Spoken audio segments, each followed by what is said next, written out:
The original iPhone reimagines the way how we use smartphones today. Steve announced the iPhone 2G as a widescreen iPod, a phone, an internet communicator. Not only that, the iPhone featured a multi-touch display, a accelerometer, a proximity sensor. Without the original iPhone, who knows what phone we'll be using today. If whether you love or hate Apple, you cannot hate on the original iPhone. Now, 1 year later, the iPhone 3G. Now, the 3GS is featuring this glossy plastic back and is available in both black and white. And this was the first iPhone to introduce the App Store for the first time. And you also have geotagging, introducing GPS to the iPhone. I am giving the iPhone 3G B tier. Next year later, Apple introduced the iPhone 3GS, bringing video recording for the very first time to the iPhone. Voice control was finally implemented. And you have the digital compass. It brought the battery percentage indicator to indicate what's your battery percentage. At the time, the 3GS was Apple's most powerful iPhone. And I know that's kind of cliche to say, but the iPhone 3GS supported all the way up to iOS 6. That's pretty impressive. Now, just like the iPhone 3G, I am giving the 3GS B tier. And 1 year later, we're getting into mostly everybody's favorite iPhone, the iPhone 4. The energy was just different. Everybody was so excited for it. You have the glass back, the stainless steel finish, frame. It was just jaw-dropping to look at. And for the first time ever, we had that Retina display. And to go alongside with that, you have a front-facing camera for FaceTime calls. Yes, that wasn't always a thing on iPhones. You have a gyroscope, LED flash for videography and photography, and there were some apps on the App Store to use your iPhone as a flashlight. I remember that. That wasn't a stock feature before. The iPhone 4 features Apple's very first silicon, the A4 chip, antenna gate.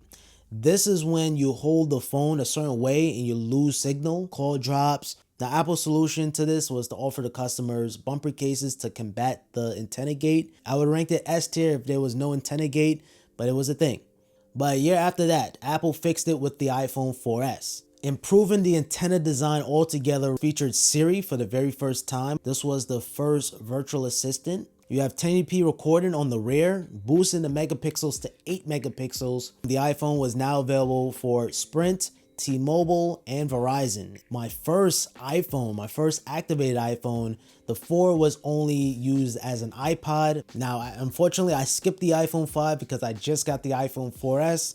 Now, this brought the Lightning connector for the very first time, and it was also 20% lighter. You have 4G LTE.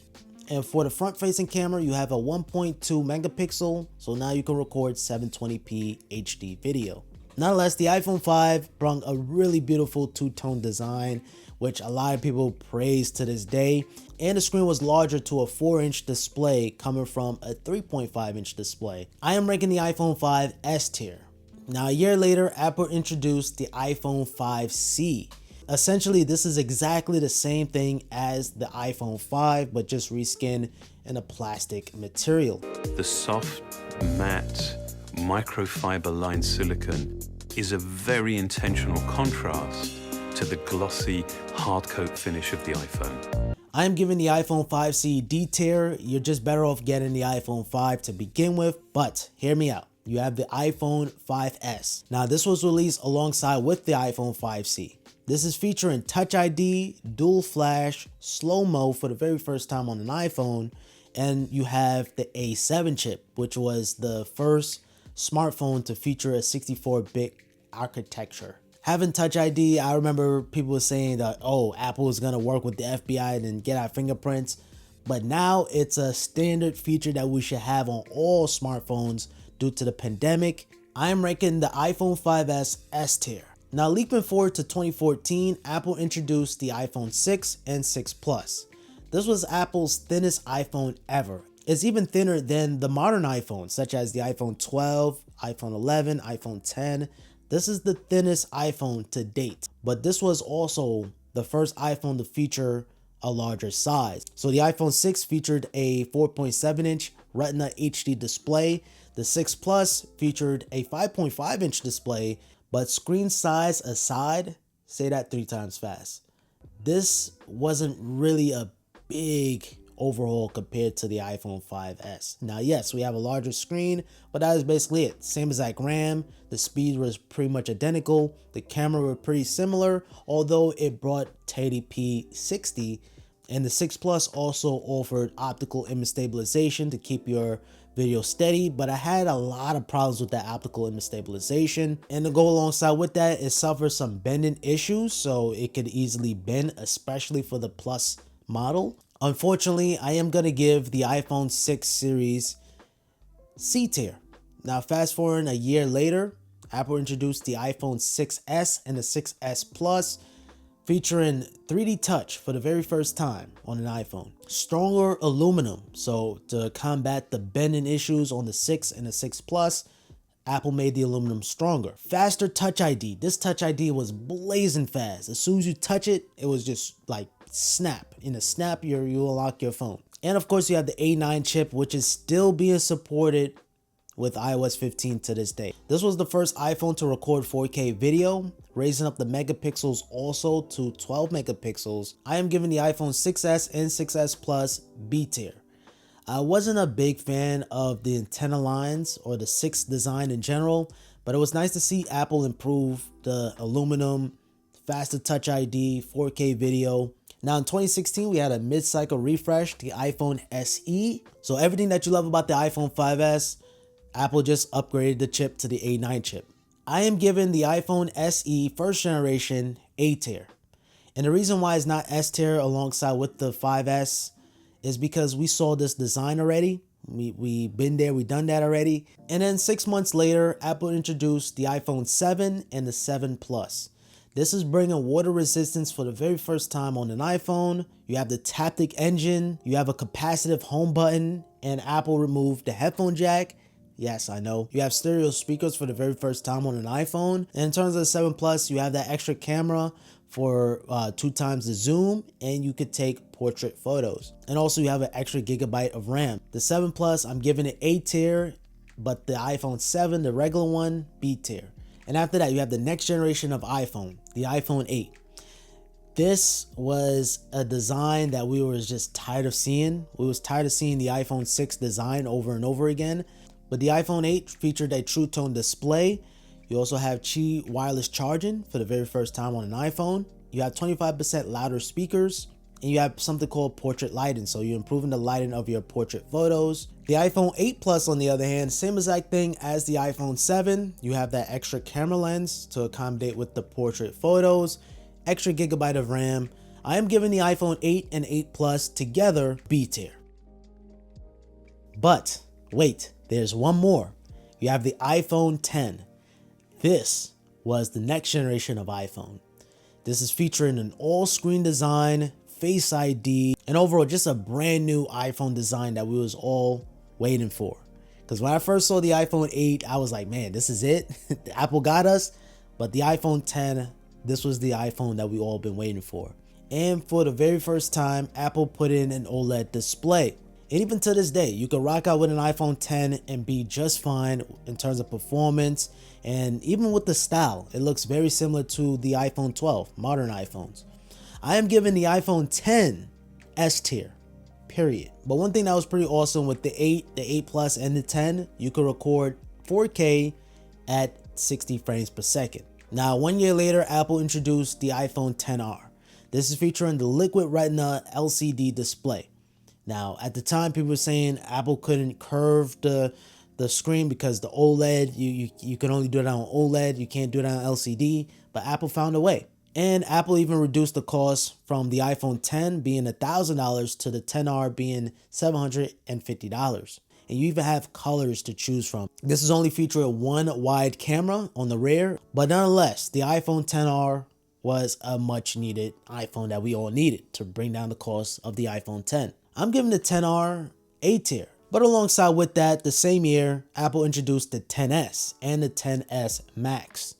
I'm gonna be honest, the XS versus the 10, it didn't really bring too many new features at all. You can control the bokeh effect. You have smart HDR. You do have this brand new gold color, which looks fantastic. But if you already have an iPhone 10, this was a small upgrade. But if you go with the XS Max, The only upgrade you're getting is that screen size, bringing it up from 5.8 to 6.5. But nonetheless, the XS, I'm giving it D tier. The XS Max, on the other hand, I'll give that one C tier. And even with the XR, that had better battery life than the XS and the XS Max. That is just like, what? Next up, we have the iPhone 11. Just much needed refinements that we all needed. This is bringing an ultra wide camera lens. So you have a wide and an ultra wide. If you thought the battery life was good on the XR, this is even taking it a step further. Of course, you had the A13 chip. And yet again, I give the iPhone 11 A tier, just like the iPhone XR. Now, as for the 11 Pro and the 11 Pro Max, this is featuring 3 camera lenses on the rear. So you have the wide, the ultra wide, and the telephoto. You have this beautiful midnight green color, frosted glass back. I want to shift my focus to the 11 Pro Max. This is the best battery life on any iPhone. It was hard to kill this phone. It was hard. You know, now the battery kind of degrade a little bit, but the battery life on the 11 Pro Max is S tier. And you guys know what that means. The iPhone 11 Pro Max is S tier in general.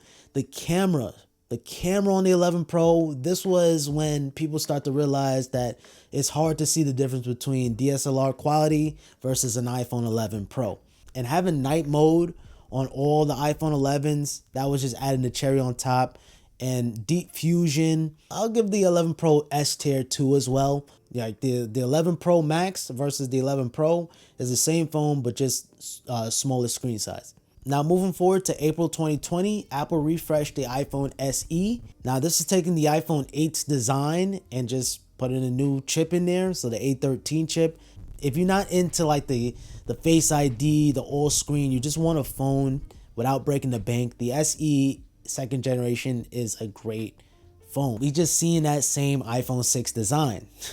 So I'm giving the iPhone SE actually B tier. Still a great phone, but I just wish Apple would have changed the front. The battery life is really not that good at all. All right, moving forward to October 2020. The iPhone 12 mini, the 12, the 12 Pro, and the 12 Pro Max. Okay, so starting off with the iPhone 12, it's the same exact phone as the mini. It's just the screen size difference. So they both feature the ceramic shield glass. You have Dolby Vision recording. I believe it's only 30 frames per second. You can't do 60. You have MagSafe charging, 5G connectivity, and of course you have the A14 chip. The screen size of the mini is 5.4, while the big brother, the 12, is a 6.1 inch display. Now, I'm gonna be honest, I cannot rank the iPhone 12 S tier. 5G still needs some work in terms of like the cell towers. I feel like LTE is more reliable sometimes than 5G. But when 5G hits, when I'm in the city, New York City that is, that's when it really shines. But I love the squared off design. This is a nice throwback to the iPhone 4. But I'm going to give the iPhone 12 mini and the 12, respectively, a B. It's just unfortunate how we had such a good year in terms of the battery on the iPhone 11. And then Apple lowered down the milliamps, made the battery smaller on the iPhone 12, making the battery life, just drain a lot faster, especially if you have on 5G. No 120 hertz. It's just, and then seeing the same size notch as the iPhone 10. Now it's starting to get a little old a little bit. No charger in the box. Not a fan of that at all. But nonetheless, the 12 Pro and the 12 Pro Max, I am giving it A tier.